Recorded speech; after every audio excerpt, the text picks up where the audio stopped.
What's up, everybody? Welcome to the Thursday Night Football Line Movement Show. We were doing things a little bit later. Joe and I are just popping over from his channel. We were talking Showdown, but this show is where we cover the main slate. We'll talk a little bit about this Rams game in case you guys missed us talking earlier. But I got Matt LaMarca. I got Joe Holka. How we doing, guys?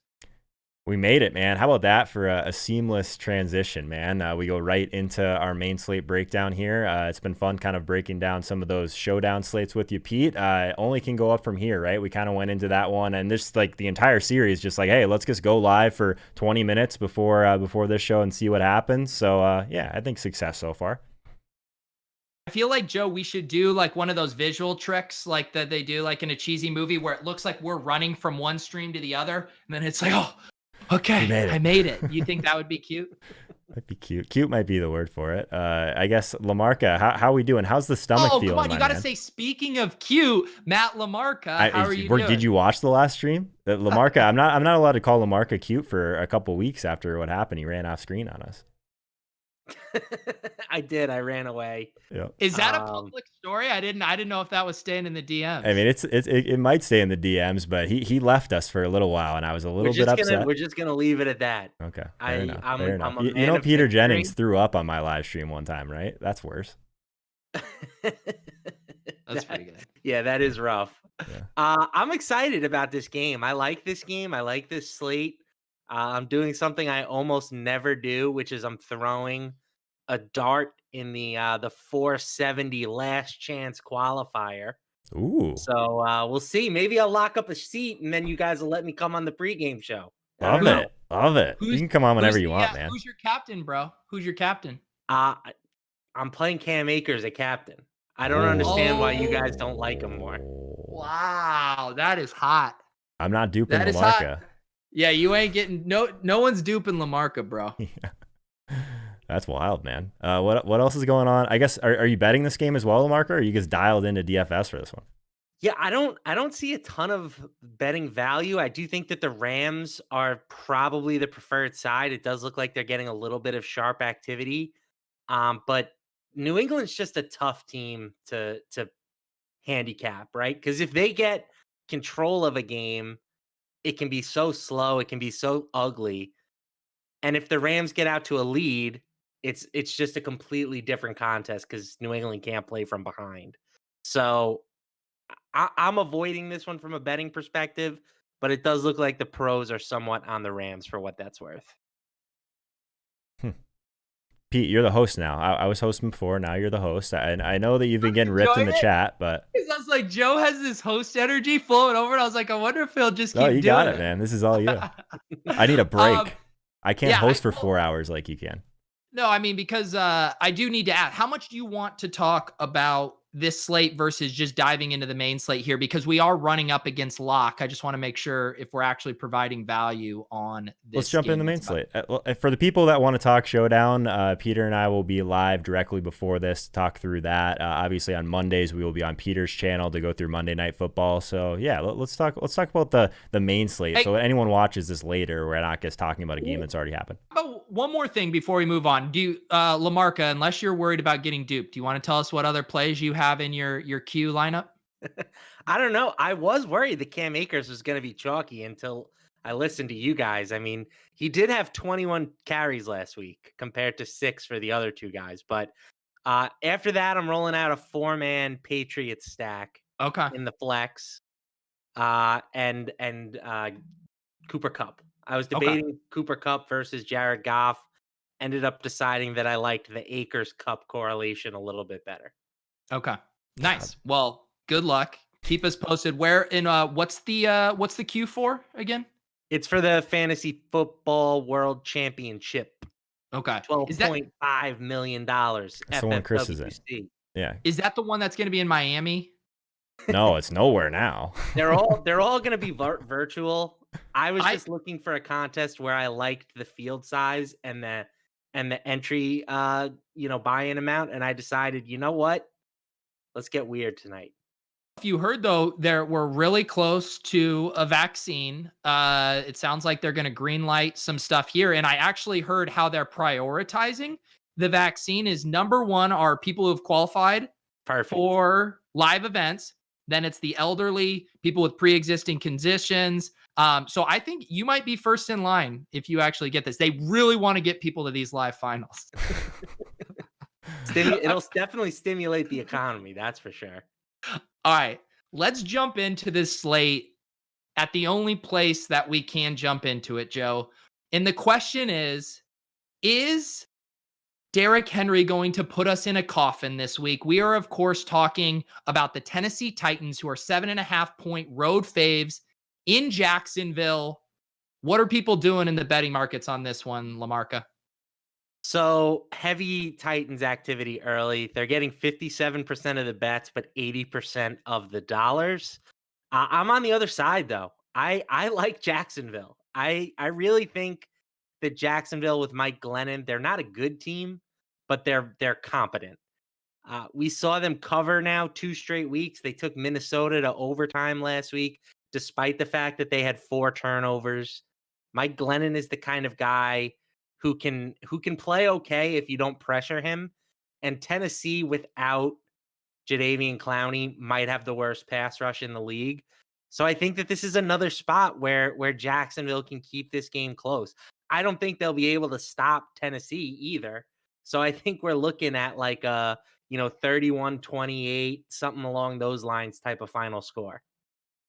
The stars are out tonight, including Colin Drew, aka Drewby, doing a show with him tomorrow at noon.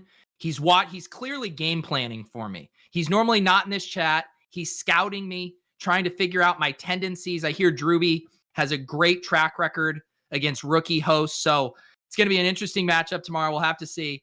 Peter, you and Drewby are in a quarantine startup league together.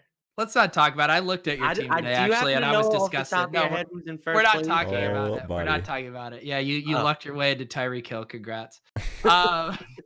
Joe, are we going to play Derrick Henry? It looks like he's going to come in at around 25% ownership in large fields. He'll probably be 40% in our stuff. That's what we call the Derrick Henry fade line generally.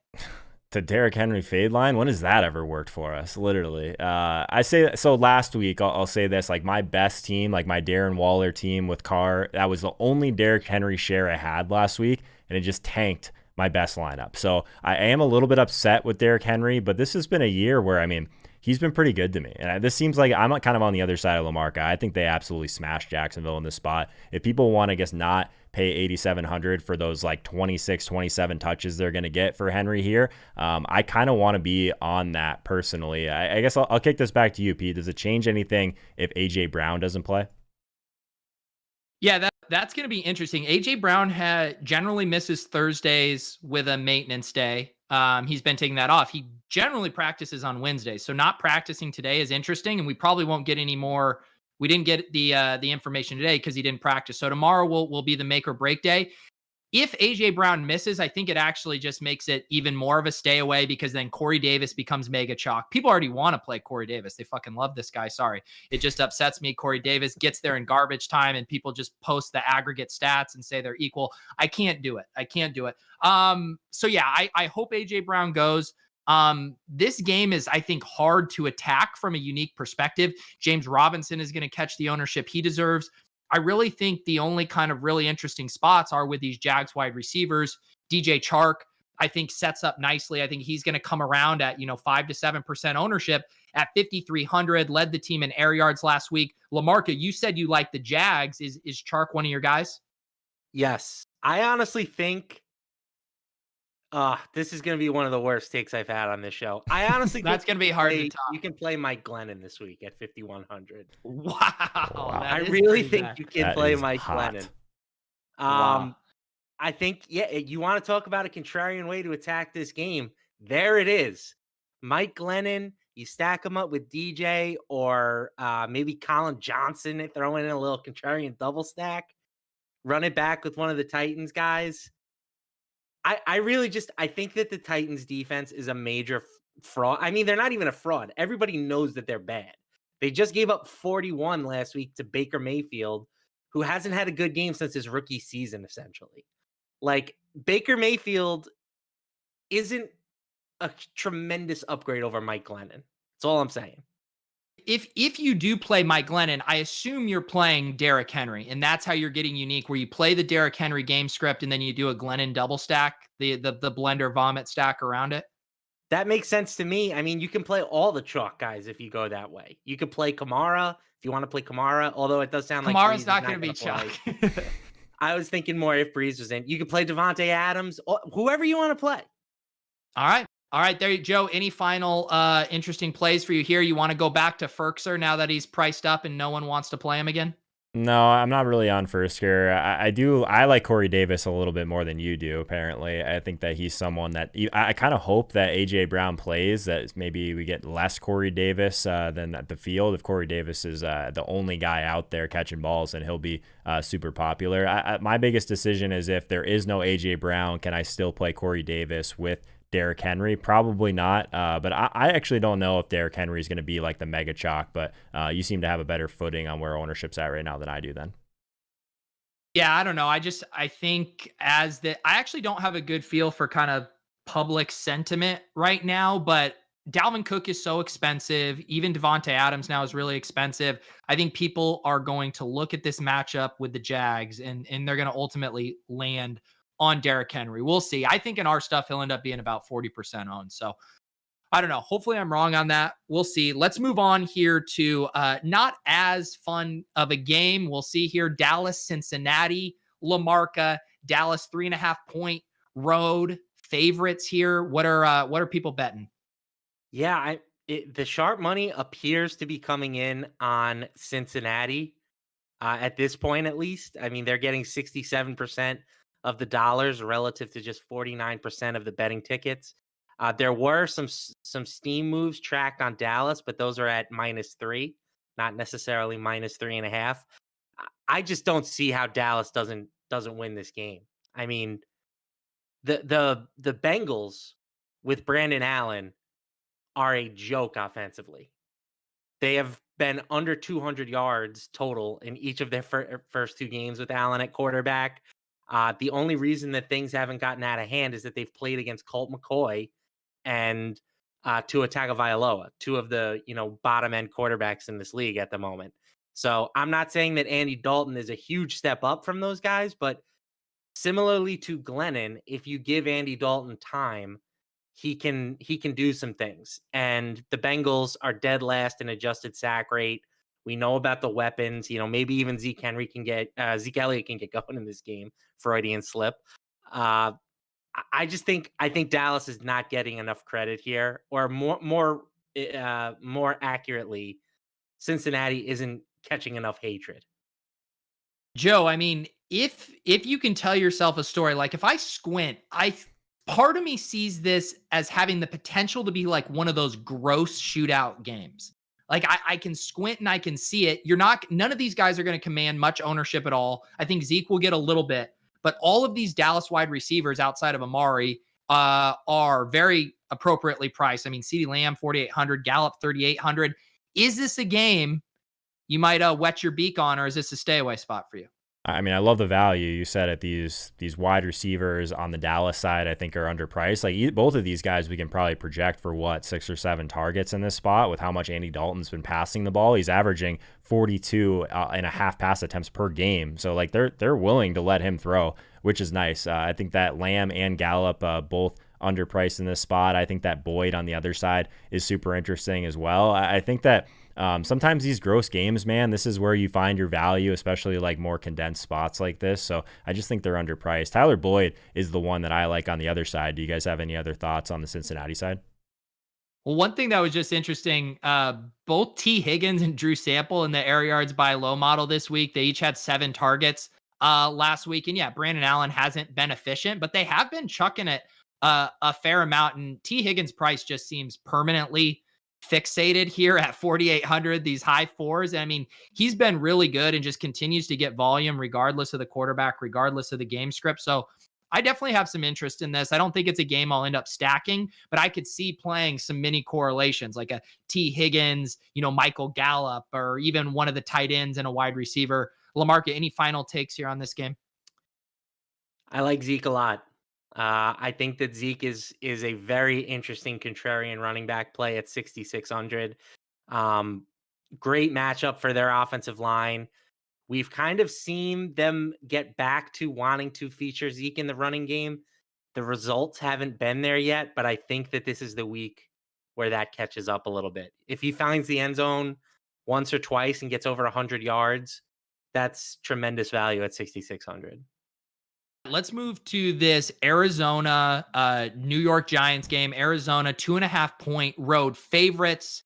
This morning I was writing the Fantasy Life newsletter. My subject line was, is Kyler Murray broken?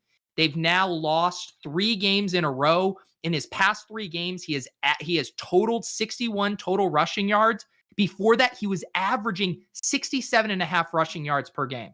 Like, just a massive cliff. Steven Ruiz over at For the Win had an article about kind of the woes of the Cardinals offense. He pointed to their lack of third down efficiency, throwing near the line of scrimmage, not using DeAndre Hopkins creatively. With all that said, LaMarca, is anyone actually trusting the Cardinals here? Because it should be a good spot on paper against the Giants. Yeah, more people than not are trusting the Cardinals. They're getting 69% of the bets, 66% of the dollars. I think that people are aware that this Giants team isn't all that great. It does look like Daniel Jones will be back in the lineup, which is a pretty big upgrade over Colt McCoy. But I don't trust either of these teams, to be honest. I mean, the Giants defense has played better, but this team is still not a good team, guys, right? Even though they've won 4 straight games, let's be real, they're not a good football team. And Arizona is just so scary to target right now. I don't know how you can comfortably bet on Kyler Murray given what we've seen. The rushing production has been way down, but the passing production has also been way down. 5.41 adjusted yards per attempt over his past 3 games. So I think this game is a clear stay away for me, but it does look like people like the Cardinals to bounce back.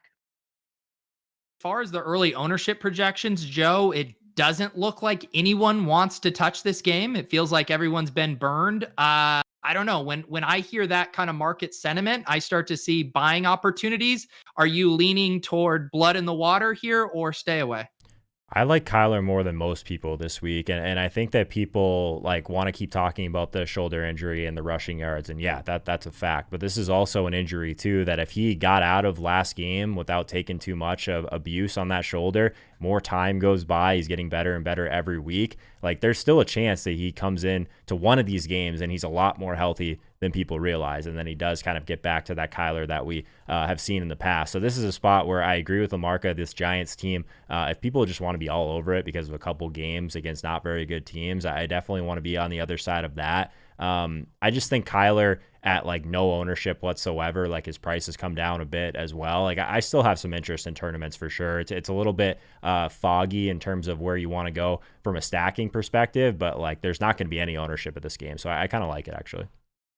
Yeah, I'm kind of with you too. And just because I did have my I was grinding hard here on this Arizona side. Kyler says his shoulder's completely fine. He had a quote saying that like when they're running that RPO stuff, he's like they're forcing me to hand off the ball. I'm not enough of a football guy to know what's happening with the linebacker there to not open up the keepers there, but he's just basically saying they're forcing us to run, and it kind of matches with when you look at Kenyon Drake's recent stat lines. Like Kenyon Drake isn't anything special as a running back. He was really inefficient early in the year. He's had a lot of success lately. So maybe it has been defenses adjusting. To me, we need to see this team taking more shots down the field. Like you got to get Christian Kirk involved. Like you can't be just throwing 2-yard bubble screens to DeAndre Hopkins all game and expect to, challenge the defense. So hopefully Fake Sharp, Cliff Kingsbury can get this turned around. But I'm with Joe. I'm kind of a glutton for punishment. I'm interested in going back to the Cards here in this spot at low ownership. Let's move on, though. The people do not want to hear us talk about the Cardinals. Let's go to this Houston-Chicago game. Houston visiting Chicago, 1.5-point road faves. What are we doing here, LaMarca? Pretty much split down the middle in terms of the betting numbers. Not a huge edge in betting dollars one way or the other either. The thing that I'm looking at is just that this line has moved. It was a pick 'em on the advanced spread. It got up to Houston by a point and a half, even following Chicago's dreadful performance last week, or dreadful blown lead, I should say. They didn't play that bad overall, but now Houston is favored on the road. I think that Chicago has some appeal as a buy low team. They played better than I thought they would last week without Will Fuller, but I'm still kind of skeptical that Chad Hansen and Kiki QT can replicate the Will Fuller production in the long run. So we'll see what happens. I kind of have a lean towards Chicago, but nothing too strong in either direction.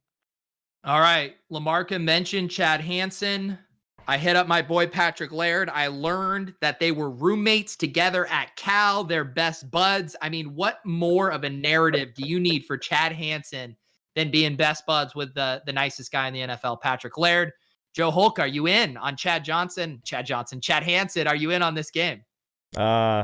I'm not. I don't know if I'm in on Chad Hansen. I still think that the Houston guy you want to me is Kiki Kute. I think that he's the one that I was definitely wrong last week. I thought that he would just kind of stay in the same role that he'd had before, and maybe they move someone else into the Will Fuller type of role. But Kiki, and Matt Harmon corrected me on this earlier this week.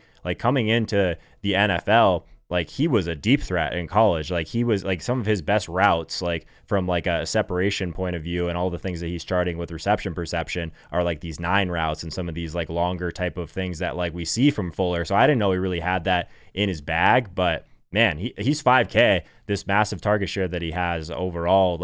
If he has anything to do with just taking over that role, that's a guy that gets drastically underpriced with the quarterback play that he has. So I like Kiki a lot at 5K. I'm not sure what the ownership's going to be like on him overall, but probably still sub 10%. But Chad Hansen at 3,900, if you want to talk yourself into that, I guess it's fine. 7 targets last week. It's the 100-yard bonus for everyone. But I think he's just better looking than he is as an actual good DFS play.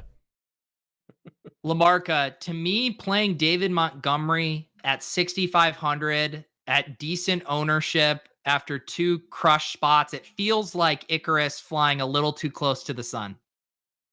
It's another great matchup. I mean, the Texans you're on the can't stop side. the run. Oh, and just to put on my film grinder goggles here, he just looked good last week, man. I don't know what it was. I was watching that game closely because I had the some Lions money on make the everybody Bears. look good, LaMarca. Take off your beer goggles. Listen. You're hammered at 11 p.m. You're squinting across the bar. You didn't let me finish. He is too expensive to be played at moderate ownership. I agree with that. The guy who I can't believe is getting no mentions at all is Brandon Cooks. 1 week, the guy has 8 targets and he busts for a few people, and now we're done with him. We're on to the Kiki QTs and Chad Hansens of the world. Why is Brandon Cooks not the smash buy low DFS play this week?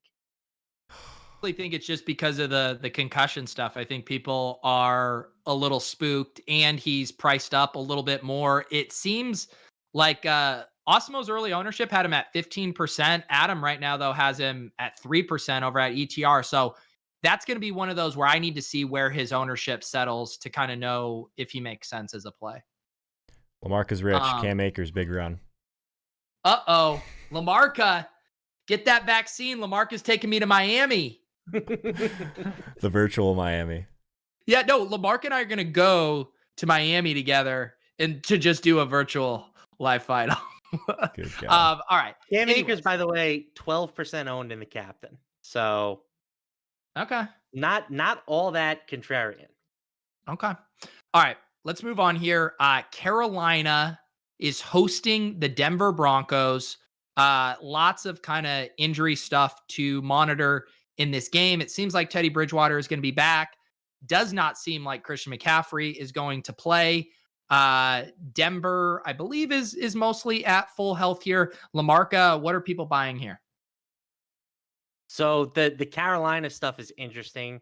They did have a little mini COVID outbreak. They had 8 players placed on the reserve list earlier this week. We are not sure which of those players tested positive, which of those players were just close contacts. So it's possible that some of those players are activated before game time. We're just going to kind of have to wait that one out and see. As long as Carolina isn't decimated, I think that they are the clear correct side here. Denver gave Kansas City everything they had last week. That was, quote unquote, their Super Bowl, right? They wanted that one badly. It's only natural that they come out and they're flat this week. Same thing happened with the Raiders after they gave Kansas City their best shot. They came out and looked dreadful against the Falcons, and that hangover continued last week versus the Jets. So I think that Carolina, as long as they can field a respectable roster, especially coming off of a bye, are going to be the clear correct side here. Yeah, that's it. That's interesting. And for DFS, I think Robbie Anderson is going to be a guy who just massively stands out at 6,200. I mean, him and DJ Moore have been kind of wide receiver ones, and he probably would have been playable even with DJ Moore at that price. So without him, and you toss an extra couple targets his way, he's a smash. Joe, Mike Davis, they priced him up in anticipation of Christian McCaffrey, maybe not playing. He still looks interesting to me though at 6,400. And yeah, these Bronco guys are cheap.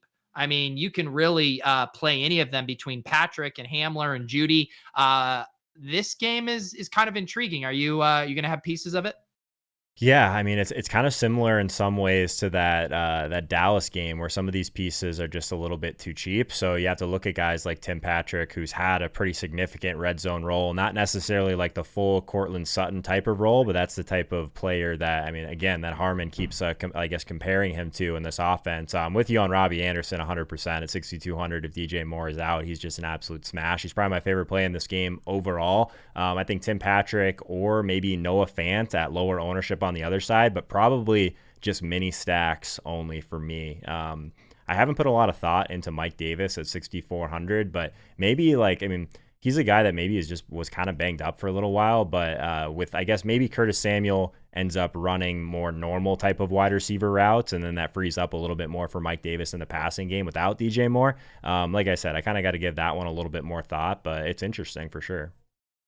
Yeah, and I also should just mention a guy that I never play, and I feel like game to game, he looks like two different running backs. I mean, Melvin Gordon looked really good against the Chiefs on Sunday night, 15 for 131 on the ground, had a couple targets as well. He's only 5,200. LaMarca, I know you love these fat, slow running backs. I got to imagine you're on Melvin Gordon. No, I'm not. Like I said, I really don't believe in Denver's ability to show up in this game. I think that they're going to be flat, and I don't expect a lot of points to be scored, honestly, for either of these teams. I think that this game is kind of a stay away from me in DFS, with the exception of Robbie Anderson. Let's move on to a game with more intrigue, certainly a higher total here. Tampa Bay is hosting Minnesota, 6.5-point home favorites. I'm actually curious what the sharps and the squares are doing with this one. It feels like an efficient line.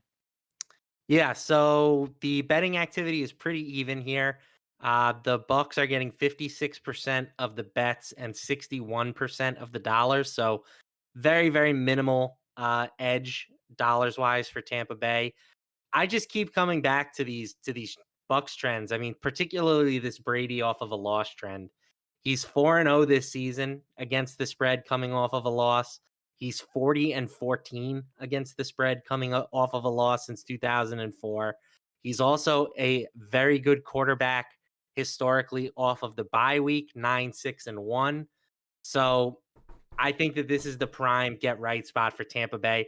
I've honestly been advocating to start buying your Tampa Bay futures now. I think that this team is still arguably the best in the NFC. I know that that's not going to be a popular take. I've been getting killed for saying it pretty frequently, but I think they're right up there with the Saints and with the Packers, and we can get them at pretty good numbers across the board. Joe, this game I don't think is going to fly under the radar for DFS, but I also don't think we're going to see any mega chalk situations with Dalvin Cook's price tag, people not knowing what to do with the Bucks with stuff so spread out. I will mention Mike Evans was downgraded today in missed practice. If we had anything kind of condensing around, say, Antonio Brown and Chris Godwin, I think that would make things very interesting. And then the boots on the ground here, your Vikings receivers, they always crush. They're always reasonably priced and don't command mega ownership. Are you in on either of these guys? Yeah, big time in on the passing game for Minnesota for sure. Justin Jefferson now more expensive than Adam Thielen is kind of interesting. Both of them 7K or above, but the target share is just so incredibly condensed. We know that Cousins has actually been one of the better deep ball throwers in the league in terms of accuracy, and he's got two guys that are willing to separate deep as well. So, I mean, it's a perfect type of combination there. I guess the one thing that I'm still trying to work through, like Dalvin Cook, like take the salary out of it for a second, like at some point this guy's going to break down, right? Like 32 attempts last week and 6 catches. Like, I don't even understand. They're playing this guy like they're just like he's in this final year of his deal and they're just done with him after the season, right? So if they're just going to continue to do that, like he's probably underpriced, but like, I don't know, at this point, like how can he's not going to be able to keep up the efficiency, I don't think. Marca, it seems like you have thoughts. I don't like Cook at this price tag. He really, for the numbers that he's put up, he has not been particularly efficient his last couple of games. So I think he may have already started to break down. We just haven't seen it because he got there with 32 carries in an overtime game. You know, if that game ended in regulation, Dalvin Cook would have been a pretty big bust last week. Tampa Bay, obviously, big step up in competition compared to Jacksonville. I think Tampa Bay gets the lead in this game. So I think Minnesota, from a game script perspective, it's not great for Dalvin Cook. I would much rather play the wide receiver side for Minnesota than the rushing side.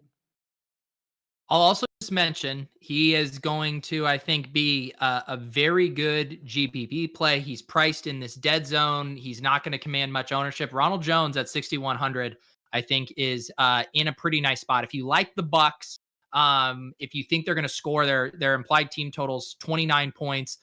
We know that those points can come just as much on the ground as they can through the air. So I'm kind of intrigued on Ronald Jones as kind of a leverage tournament play. Let's move on here to this Kansas City-Miami game. Kansas City heading down to Miami, just like LaMarca and I will be for the virtual live final. They are seven. Looks like Goff rushed in a touchdown. So oh no, they're trying to thwart our Step Brothers remake plans here. Kansas City, 7.5 point road favorite. Tua hasn't been looking too hot here. What are people betting this game? This line is interesting to me. So people are always betting the Chiefs. You can basically just take that to the bank. I personally think that the Dolphins are the correct side, but I would never in a million years bet the Dolphins in this spot.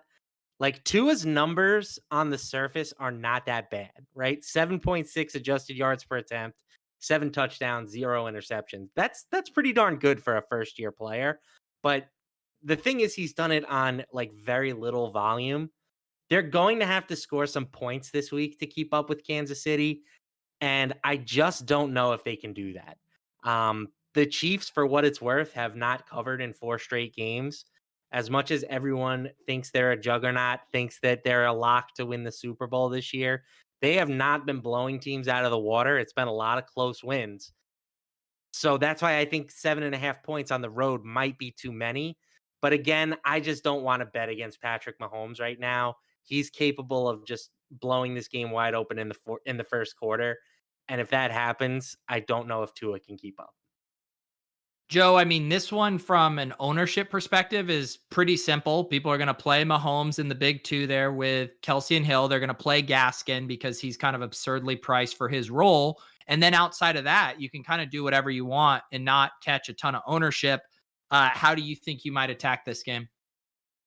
That's pretty much how I'm going to attack this game. I don't really like a lot of the pieces overall. Like I'm not like a big like draft guy, so maybe this is a terrible take, but this Tua guy is not very good, at least for like a fantasy type of option, because he's like, we've seen it before, right? Like we'd rather have a guy that just is going to let his playmakers make plays down the field, throw them in tight areas. Like Tua is not that guy. He's just going to pass it to the open guy. He's going to spread it around. He's not running enough for like, I mean, this price tag is fine, I guess. Like the game script should be there, all of that stuff. But for fantasy, I mean, I don't see the appeal for him. I don't see the upside. I like Myles Gaskin for the same reason that everyone else likes him. If he runs in one of those touchdowns from his million carries he had inside the 5 last week, he's probably 6,200, 6,300, something like that. So he's just really underpriced. So Gaskin, probably my favorite play in this game overall. And then Tyreek Hill at 8,500. He's still going to be, what, 15, 20%, Pete? Where's the ownership on Tyreek right now? Yeah, I think just about there between 15 and 20. That's tough. I mean, but it's hard to argue with what he's doing. Yeah. Yeah, I mean, some other, plays, some people maybe wanting to chase Mike Gesicki, 11 targets last week. Yeah, I guess. Devontae Parker at 6,100, efficiently priced, but if you have them in a negative game script and he's going to be commanding 8 to 9 targets, I don't think that's bad. I'm going to have to think more about this game. I do agree there's kind of a sentiment in the chat that the Dolphins can slow down the Chiefs a little bit here at home with their defense. So I kind of buy that too. And I'm going to have to see, you never want to pay, top dollar and heavy ownership and not being in a great road spot. So I don't know. I think as of right now, I don't see myself having Chiefs in my main lineups. Kelsey might still be hard to get away from though, as just the premier tight end play. But yes, you guys will have to tune back in on Sunday to see if our feelings on the Chiefs have changed. For now, we are heading to the 4 p.m. games. That a tease, boys. That's a tee. Joe, I feel like my teases have just gotten just so seamless these days. I'm officially like making you host of the Joe Holka show for the show directly before this one now. Like, I'm just going to let you do it. You're way better. No. Joe told me, he said a leak in my game. I wasn't good enough with these promos, with this self-promotion. And I'm just really leaning into it. Smash that subscribe button there. Right there. I go to just the most awkward transition ever. Yeah, how many likes do we have on this video right now, Joe? I don't know. I'm not a math guy, but definitely less than who's watching. That is disgusting. You guys disgust me. All we do here at Line Movement is give and give and give. And you guys just take and take and take. All we ask for in return is subscribing, liking it, telling me that I have big, beautiful, juicy lips. That's literally all we ask for around here. All right, Green Bay. They're at Detroit. LaMarca here. 7.5 point road favorites. Maybe we get DeAndre Swift back so I can tout him again. How are people betting this? This is the most dead even game of the week. Packers getting 51% of the bets. Lions getting 51% of the money. So literally just right down the pipe on both sides. I like the Lions side. I think if you watched Matt Stafford last week, something like clearly had changed for him. And that something was Matt Patricia no longer being there. If you listened to the quotes that came out about this guy after the game, it was more like they toppled a dictator than they fired a head coach. Like Matt Patricia was the most hated man in America, apparently. Marvin Jones was like, I had the first time playing fun. First time I've had fun playing football in years. It was a rough day for Matt Patricia. So if we see that version of Detroit again, I think they can hang with Green Bay. Aaron Rodgers, as good as he is, not nearly as good on the road as he is at home. He's just 5-8 against the spread when favored by a touchdown or more on the road.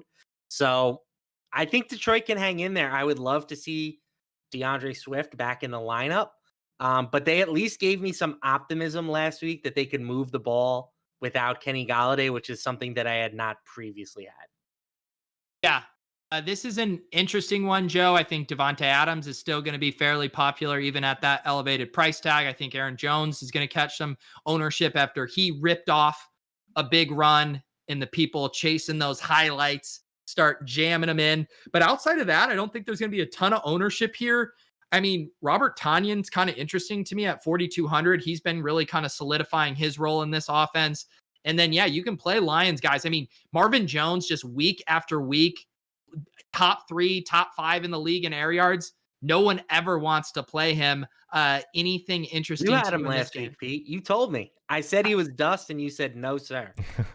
This is what Marvin Jones is still good. and he popped off for 28.6 DK points. So Here's the I can thing. only assume that you made all the money last week. Here's the thing. That's news to me. Do you want all the money last week, Pete? Here's the thing. I have my spreadsheet. I write down my stacks. I write down my mini correlations. Every single thing I wrote down, I had in one of my, 5 or 6 total lineups, except one. Cole Kmet and Marvin Jones. Written down, That's two, all Pete. caps. You said except one. Didn't do except one correlation. Okay.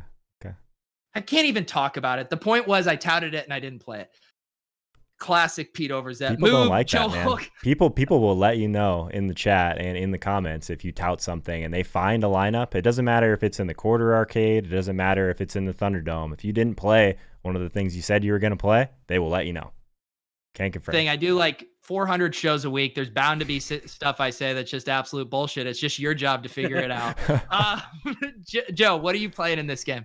I mean, I think I haven't played enough of Rodgers this year. I think one of the things that I struggle with a little bit is, he's throwing all of these touchdowns, but still the majority of the production's like from literally inside the 20s is going to Devontae Adams. So a lot of these guys that are catching these short touchdowns, the ceiling doesn't seem as high for some of them. You see it in his face, though, when he throws a deep ball to someone like MVS and it goes right through his hands. He's not throwing to that guy ever again. So I think Lazard is at least interesting on the cheaper side. Or I guess he's kind of, a little bit more expensive than he probably should be at 5K. With the Antonian, and talking about a guy that he actually likes, just 3 touchdowns in the last 3 games. So I think Tanyan's definitely right there. Marvin Jones is the one of any player in this game. I never play Marvin Jones, and that's got to stop, right? These targets are just getting to the point where it's a little bit ridiculous for the price. The defense is terrible, so this game's going to go back and forth. There's going to be some scoring in it overall, but 9,300 for Devonta Adams, man, like, I don't know. I struggle like getting those guys into my lineups, but there isn't a ton to like at the high end of running back this week. So maybe this is a week where I end up like super overweight on Devonta Adams. We'll see. Yeah, man, every week it's just like it's similar to the Dalvin Cook thing, right? Where it's just like, we know they're a stud. It's always a good spot, but man, the combination of that price tag and ownership, I just like feel the risk more so than I do the reward. LaMarca, people are telling me that Cam Akers is balling out right now. I did see that. He's up to like 85 yards. Yeah, and I'm already getting tweets. All I can think about is how you don't have a lot of Akers tonight. Thanks, Sorry, assholes. No, I mean, LaMarca has way more money on Akers than I do tonight. So everyone should pull for Akers. We will be going down to Miami for the virtual live final. It's going to be great. All right, moving on. Indianapolis, they are on the road at Las Vegas. LaMarca, if I've learned one thing this year in the betting markets, the sharps love betting the Colts. Does the trend continue this week? Absolutely. 48% of the bets, but 90% of the spread dollars. Easily the biggest differential of the week at the moment. That has caused this line to jump from 2.5 to 3. And a half-point move isn't all that important, but moving from 2.5 to 3 is probably the most important half-line move that there is. That 3 is the top number in football. So you're not getting that with the Colts anymore. Now, if they win by a field goal, it's a push. I continue to think that the Colts are the right side basically every week, but I do want to throw it out there that I have been dead wrong on the Raiders recently. I thought they were going to blow the doors off the Jets last week. They did not. So now that everybody thinks that they're dead, maybe they have a miracle performance. The numbers and everything say that Indy is the right side, but Vegas is that type of team that like defies numbers. They do. They are a weird team. They don't get to play the Jets this week, Joe, so they won't have, gift wrapped Hail Mary touchdowns coming their way. Every week too, another similar trend is people don't know what to do with basically either of these teams for DFS, because especially the Colts, it gets spread around so much. It looks like we might see a little bit more heat on Jonathan Taylor after he had his highlight run. He still only had a 48% snap share. But if you want to attack this game, the Colts have a decent team total again. No one's going to have ownership, Joe. Are you going to have a little piece of this? I don't really like anyone in this game personally. I guess, Pete, like, what are people going to do now that T.Y. Hilton isn't playing Houston? Like, can we not play this guy because he's not playing against Houston? Like, that's the clear smash that we missed last week, man. All the sharps are coming in the chat telling me, how could you fade T.Y. Hilton against this Houston Texans team? And I just have to take the L on that one, man. I'm not sharp enough to make that play. T.Y. Hilton had a couple of good games 4 years ago with Andrew Luck at quarterback. No. The chat will tell you that it's a very similar defensive situation that just happened. It always happens, right? They'll let you know. And they told me I was wrong, and I'm ready to just take that out. I should have played him last week. I don't know. I'm gonna keep playing Pittman over Hilton, but that's because I'm stubborn. 100%. It's the right move. Thank you, Matt. And LaMarca's not putting up what I'm putting down right now. This is why we, can go on road trips to Miami. We get along. We have our differences, but you can. I'm upset that I took out my only acre share right before the slate started. I'm sorry, LaMarca. I still love you. All right. The other interesting situations here, Josh Jacobs, I believe, was upgraded to limited today. It looked like for a second we might get another Devontae Booker week. So we're going to have to see how that pans out. Elsewhere, it's like, are people going to go back to Darren Waller here? His price is now up to 6,800. This is one of those interesting ones where it's like the olden days, people would box score watch and just jam Waller, being like, what he did last week is indicative of this week. Now this feels like the new era of DFS where, like, it's too expensive. It's not the Jets, it's the Colts. And then it's like, wait, does it swing again too far in the other direction where no one plays him? What's your take on Waller? Yeah, I think people are going to find the extra couple $100 to try to get up to Kelsey if they're playing in this price range. So I do think Waller goes less owned than you might think. And as much as Indy is a good defense, Darren Waller is just matchup proof. He's the alpha for the Raiders. So I like Waller. I do. I know I was expecting here to pull up the ownership and see it at like the 15 to 20% range, and I could just do an easy nah wave. I'm seeing it at like 5 to 7% right now. So I am going to have to give that a long look again. All right, let's move over to a game I'm excited about. My favorite thing in DFS this year has been attacking the Jets. People get worried about blowout concerns. They think it's going to be done on the ground through the defense. And week after week, these passing games just crush. What are people doing with this 13.5-point spread? Seattle hosting the Jets, Matt. Well, early 53% of the tickets have landed on the Jets. Everybody is buying that this team is starting to look better. Sam Darnold playing with all those weapons, even though that might not be the case this week. The professional money is taking Seattle at 61% so far. I do think that as more casual money flows in, that Seattle will end up being the public side in this game as well. But Seattle has scared some people off with how they've played recently. I still think, though, that we're getting less than 2 touchdowns here. The advanced spread was 15 points. So I'm buying Seattle now. I think that Russell Wilson, if you look at the passing numbers, Seattle is still passing above expectation. It may not be full, let Russ cook movement anymore, but he's just not playing great. I think the Jets are the great formula for whatever is ailing him. Joe, I'm excited for Seattle stacks. Early on in the season when Russ was cooking, I think in this spot, we would have had Russ 15 to 20%, DK and Tyler Lockett in the 20 to 30% range. Mm-hmm. I think we're going to catch them at reasonable ownership. The one interesting spot here is Denzel Mims, my guy, who I seem to play in a bring back every single week, is not going to play this week. So that is going to make Rashad Perriman right now, I think, the premier punt play on the slate at 3,900. I'm immediately then going, all right, everyone's going to play him. I don't like playing thin wide receiver plays at chalk. Jamison Crowder at 5,400 starts to look pretty appealing to me. He had 7 targets last week, obviously the 2 touchdowns as well. Yeah, I mean, we know what Sam Darnold is at this point, right? He's going to make a lot of mistakes, but there's one guy that he's just going to continue to lean on, and it's Jamison Crowder, 0.53 correlation over a pretty decent sample. So I think he's the guy that, yeah, if Mims is out, I think most people are just going to go the cheaper route with Perriman, who's had a decent red zone role. But I mean, a lot of these games where he's kind of popped off, they were with Flacco. You can, I guess, correct me if I'm wrong there, but his correlation isn't even that strong with Darnold overall. So Braxton Berrios at 3K, if you really want to get thin, I think that he's at least in play because the game script in this game should be in their favor. But I'm with you on Crowder. I think that's pretty sharp. One thing with Crowder is he was added to the injury report today. Oh, He picked up a calf injury at practice, apparently. So he was limited today, not full. And given that the Jets are clearly trying to lose football games, it wouldn't shock me if he didn't play. Okay, interesting. Am I a sick fish, Pete? Like DK Metcalf at 8,400 when we can just play Tyreek or Devontae Adams?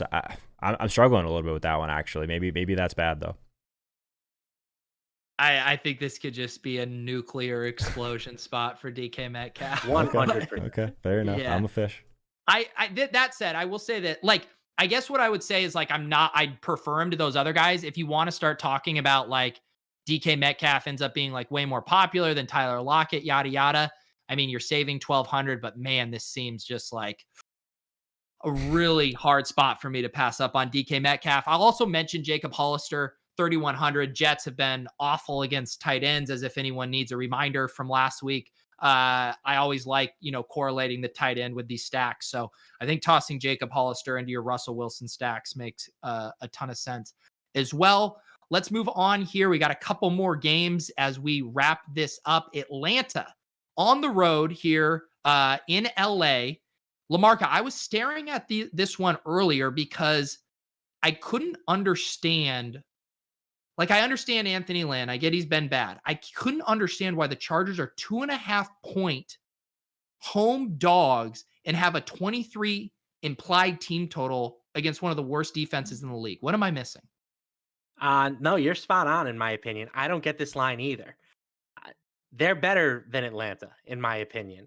The special teams and the head coaching have been the big flaws for the Chargers, but Atlanta is not the type of team that's going to expose those flaws. The Patriots were basically the worst case scenario matchup for the Chargers because they have great special teams and obviously the best coach in the league.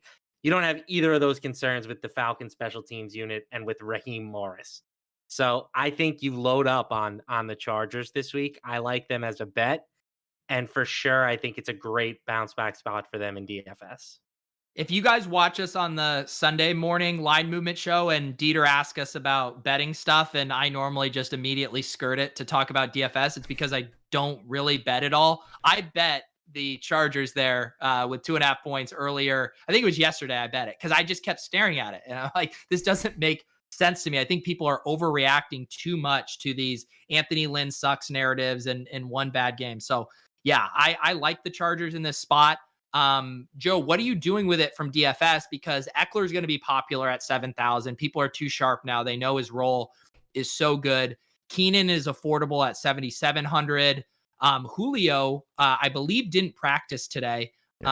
What's interesting to you here?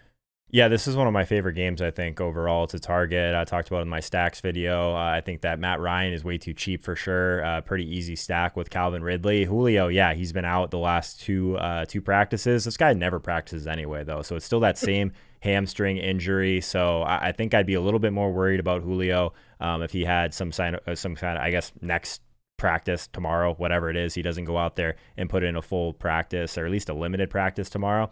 He's still 6,600 though. He's very cheap. Ran a ton of routes last week. He looked mostly back to normal. So I love the Atlanta side of this game. I think that Keenan Allen as a bring back makes a ton of sense because, like you said, Eckler is going to be super popular on the other side. The beginning of this week, I was like, oh yeah, clear bring back with Austin Eckler. Now I think I'd rather get Keenan Allen at like sub 15%, I think, in most of the stuff we're playing, Pete. So I like this game a lot. Just it feels in some ways like the Minnesota stack with Matt Ryan, just because I think that it's so condensed on who you pair him with that it's pretty easy to capture most of the upside. And it's just, they're very expensive, but like the price on Ryan, I think makes it a little bit more palatable.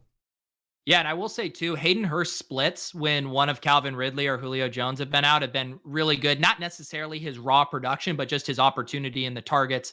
He sees a major uptick when one of those guys miss. So Hayden Hurst, another guy I think you could toss into stacks or as bringbacks if you're rolling out Chargers double stacks. LaMarca, any other final takes on this game? I do just want to throw out this one trend. So, teams coming off a loss of at least 35 points, 61, 37, and 5 the following week.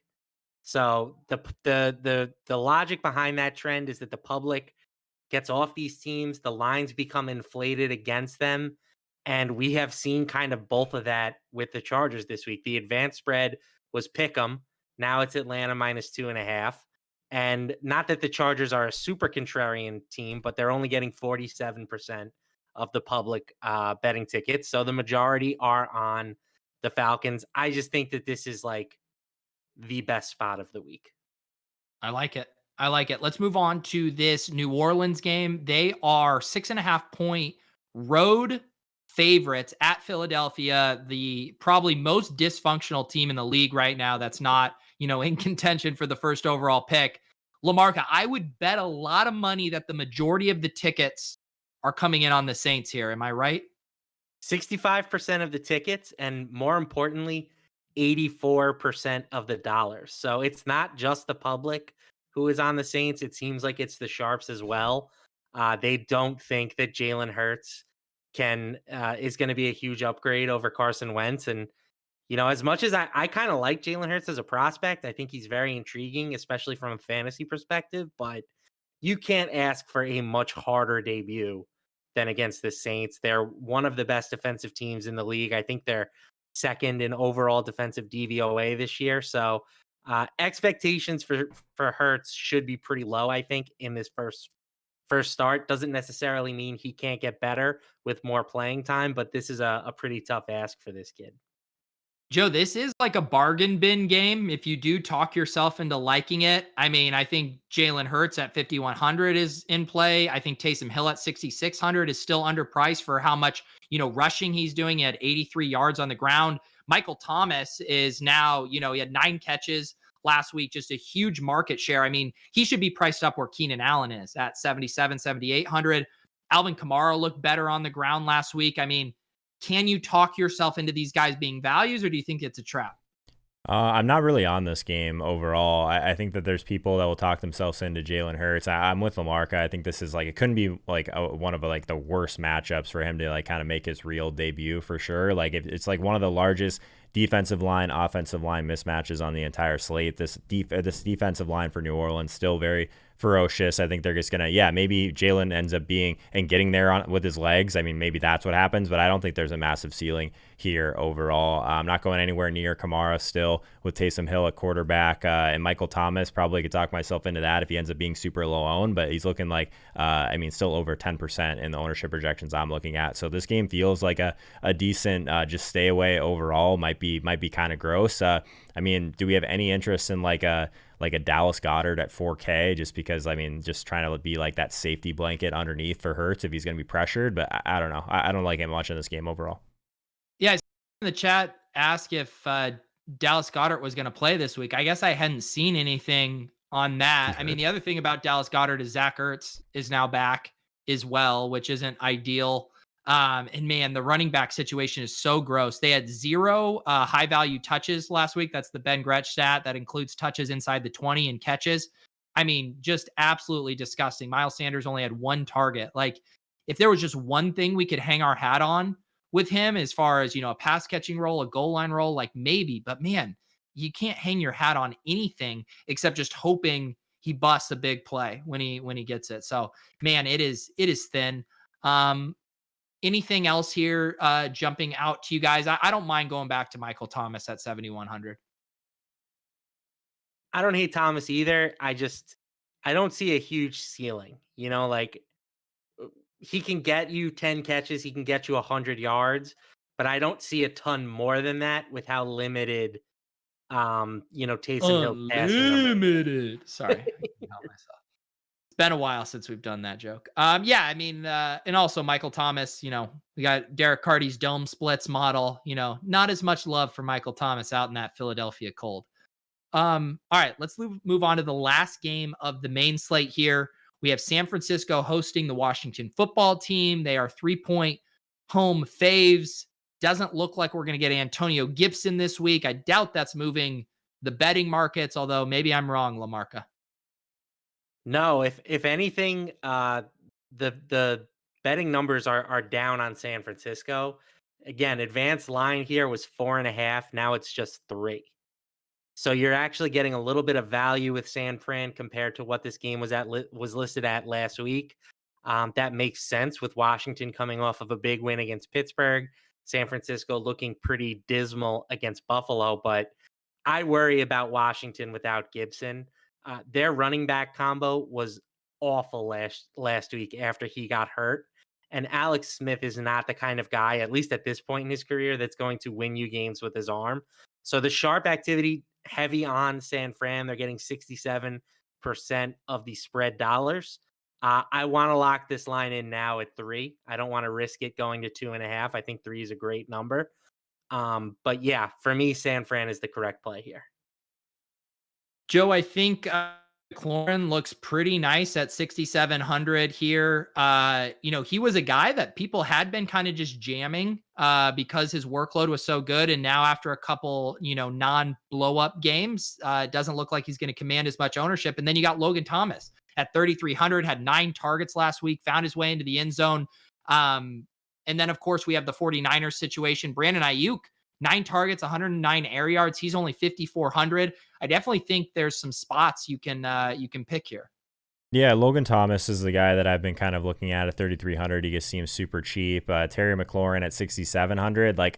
He was probably getting a little bit too expensive anyway there was a quarterback change here, right? And I think there's still an argument if the run game can't get going, maybe they just kind of throw more resources at slowing down McLaurin overall, because if they stop him, they probably stop the majority of what they have going on offense. So Brandon Ayuk at 5,400 was kind of the bring back that I liked quite a bit on the San Francisco side. I think that this game overall, there's definitely some pieces here, but trying to figure out which ones to attack, it's kind of tough overall. McKissick at 4,900 on DraftKings, maybe if he continues to just get this crazy volume through the air, he could certainly get there at that price point. But I think that overall, it sounds crazy, but just my favorite play is Logan Thomas at 3,300. So that should probably say a lot. Yeah. Yeah. I also, we got some people in the chat talking about Raheem Mostert. I think in a vacuum, I think he's a good play. I saw a quote today where he just said his, I think it's an ankle, whatever his injury was, he's just saying, I don't think it's going to be 100% the rest of the season, that it's just something that's going to continue to nag him. That concerns me when you saw how much opportunity Jeff Wilson Jr. got in their game. I do think Mostert's still the most talented back there, but if he's, willingly telling the team he's not 100% and they have this stable of running backs they're willing to use, it's a little nerve wracking, but this is the late game. So definitely be conscious of keeping these guys in your flex. If you're leaving room open here for McLaurin or Mostert or even Ayuk, I think this will be a good game to have some flexibility in pivoting to this game because it is going to come in at lower ownership. LaMarca, any final takes on this spot here? Yeah, don't forget about Debo. He was limited at practice. He didn't practice on Wednesday, but I think he's on track to suit up for this game. 2 weeks ago, he was the 49ers wide receiver that everybody wanted to play. Now it seems like it's trending towards Ayuk. I think both guys are fine. They both had 9 targets last week. So if Debo's going to catch less ownership, he might be the one that I prefer. Yeah, I think that's fair. I think they should be priced much closer together. That's fair. Debo's 6,400, Ayuk's 54. They should probably both be 58 or 5,900. If you do get that ownership disparity, though, I agree with you. It's just the way they've been using them. Debo, they use all the jet motion near the line of scrimmage, manufacturing his touches. So he's going to kind of have a higher floor. Ayuk, they're using further down the field, 109 air yards.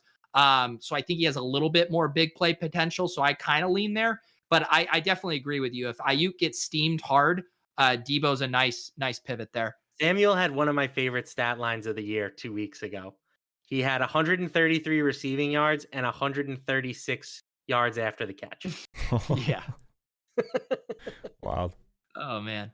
All right, guys. This has been fun. It's been an evening of football. This is what we're doing now on Thursdays. You check us out on Joe's channel, Talking Showdown. We pop over here with LaMarca, walk through the main slate, betting, DFS. It's a great time. We will be back on Sunday, 11 a.m. for the main slate final walkthrough there with Dieter, Joe, and myself. Then 6:30 p.m., Leone, Holka, and I tilting our way / sweating our way to victory. Hasn't been much sweats of late, mainly just tilting. Please like the video.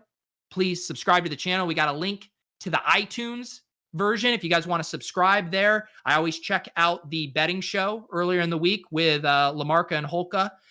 You can catch that in both audio and video form. Guys, anything I'm missing here? Pretty much it. LaMarca, when's your big article come out each week? I always forget. Like, is it today Thursday or morning. tomorrow morning? Yeah. Okay. Nope. So it's Or up this now. morning. All Yeah. 13 main slate games. It's a good toilet read, if I may say so myself. There you go. Perfect. There you go. All right, guys.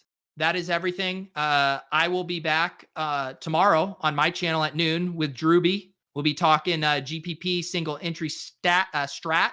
Drewby super sharp, excited to pick his brain, get us in the right mindset for the DFS weekend. Appreciate you all for line movement, for Joe Holka, for Matt LaMarca, for our buddy trip to Miami, to a vaccine. I'm Peter Overzet. We'll see you guys next time.